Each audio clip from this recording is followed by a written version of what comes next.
اب یہاں میں یہ بات کر رہا ہوں کہ مجھے پتا تو ہے کہ اگر میں ادھر گیا اور میں نے اپنی کشتی ان کے حوالے کر دی تو مجھے اندھیرا ڈھانپ لے گا، وہ کشتی چھین لیں گے میرے سے، میری کمائی میری دولت کو وہ چھین کے لے جائیں گے۔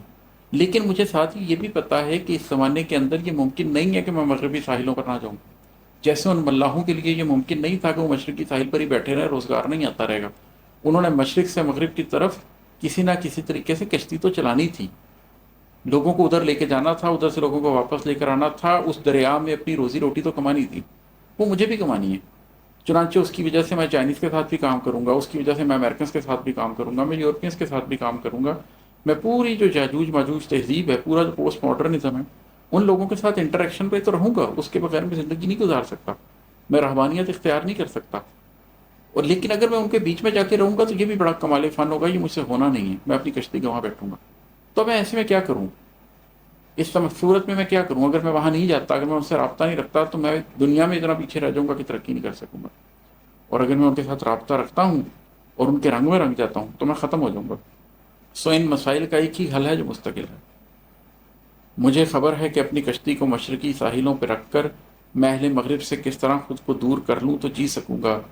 اسی لیے میں اگرچہ کشتی کو اسی دریا میں کھے کروں گا، پر اپنے ہاتھوں سے اپنی کشتی کے چند تختے اکھیڑ دوں گا۔ اس کا طریقہ یہی ہے کہ آپ بالکل انٹریکٹ کریں اس سوسائٹی کے ساتھ، آپ بالکل اس معاشرے کے ساتھ چلیں، لیکن آپ اس بات کو ریئلائز کر لیں کہ آپ کو اپنے ہاتھوں سے اپنی کشتی کے چند تختے اکھیڑنے پڑیں گے۔ ہو سکتا ہے کہ آپ کو شہر کے بالکل مڈل میں ڈیفنس میں کنال کا گھر لینے کے بجائے شہر کے سبربس میں جا کے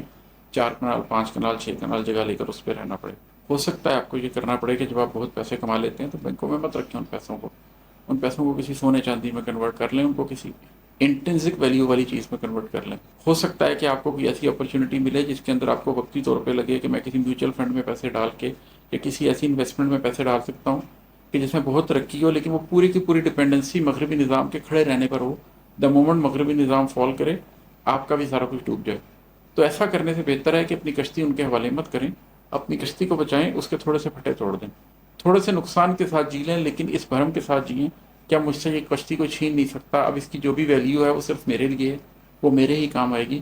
اپنے معاش کو، اپنی ذاتی زندگی کے تمام پیسے کو، اپنے خاندان کے پیسے کو اس طریقے سے راؤٹ کرنے کی کوشش کریں، اس طریقے سے سنبھالنے کی کوشش کریں کہ یہ نظام دجل اس کو چھین نہ سکے، اور آپ اس کے اوپر خود قابض رہ سکیں فتن کے دور کے اندر۔ امید ہے آپ کو یہ بات سمجھ آئی ہوگی۔ ان شاء اللہ تعالیٰ سورۃ الکہف پہ کبھی تفصیلی بات کریں گے تو اس کے اوپر اس سے بھی زیادہ ڈیپتھ سے بات کریں گے۔ آج کے لیے یہ نظم اتنی ہی کشتی۔ بہت شکریہ، السلام علیکم۔